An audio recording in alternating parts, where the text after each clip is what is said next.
नमस्कार, आप देख रहे हैं लाइव हिंदुस्तान।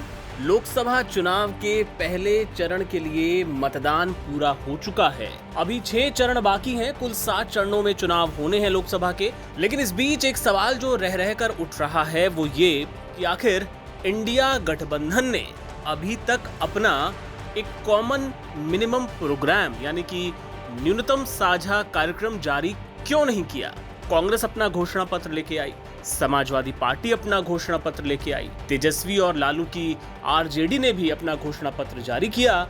लेकिन उम्मीद ये की जा रही थी कि पूरा इंडिया गठबंधन एक साझा कार्यक्रम भी लोगों के सामने पेश करेगा कि अगर हम सत्ता में आते हैं तो देखिए ये चीजें हम आपके लिए करेंगे। पार्टियों ने अपने तौर पे किया, लेकिन गठबंधन के तौर पर अभी तक वो घोषणा, वो पत्र आखिर क्यों नहीं आया, ये सवाल भी इस बीच पूछा जा रहा है। क्या अब वाकई कोई साझा कार्यक्रम नहीं आएगा या फिर इंडिया गठबंधन में इसके ऊपर विचार चल रहा है? तो आपको बता दें कि हमारे सूत्र ये बता रहे हैं कि इंडिया गठबंधन में इस बात को लेकर चर्चा है और हो सकता है कि आने वाले वक्त में ऐसा कोई न्यूनतम साझा कार्यक्रम जारी किया जाए। लेकिन ये पहले क्यों नहीं किया गया और उस पे पेच कहां फंसा, इस बात को लेके भी अब जो जानकारी निकलकर सामने आ रही है वो ये कि दरअसल ममता बनर्जी इसका हिस्सा नहीं होना चाहती हैं।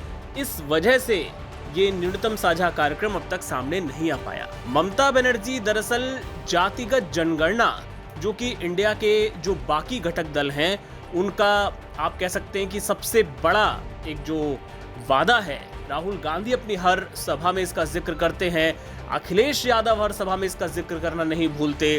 बिहार में तो बकायदा जातिगत जो सर्वे था वो करवाया ही गया, तो आरजेडी का भी एक बड़ा एजेंडा है। लेकिन ममता बनर्जी चूंकि बंगाल में जो जातिगत गणित है उस हिसाब से उनको ये एजेंडा सूट नहीं करता, इस वजह से वो चाहती हैं कि इसको इसमें शामिल ना किया जाए। लेकिन अगर उसके बिना कोई न्यूनतम साझा कार्यक्रम आता है तो उसका कोई मतलब नहीं रह जाएगा।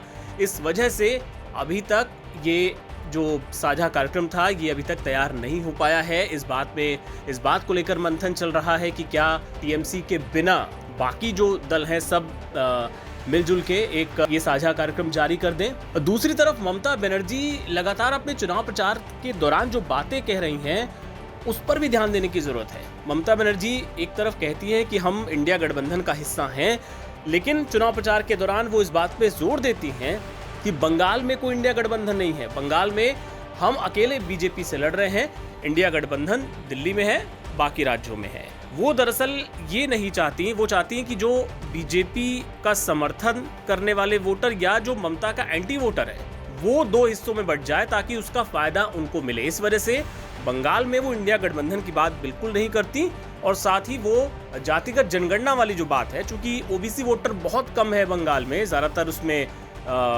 सवर्ण जातियों के हैं या फिर मुस्लिम हैं या SC ST के हैं, तो इस वजह से जो ओबीसी की जो जनगणना की जो बात है उससे ममता अपने आप को अलग रखना चाहती हैं ताकि उनके वोटर के बीच कोई गलत संदेश ना जाए। और साथ ही इस बात पर भी जोर देती हैं कि बंगाल में कोई इंडिया गठबंधन नहीं है।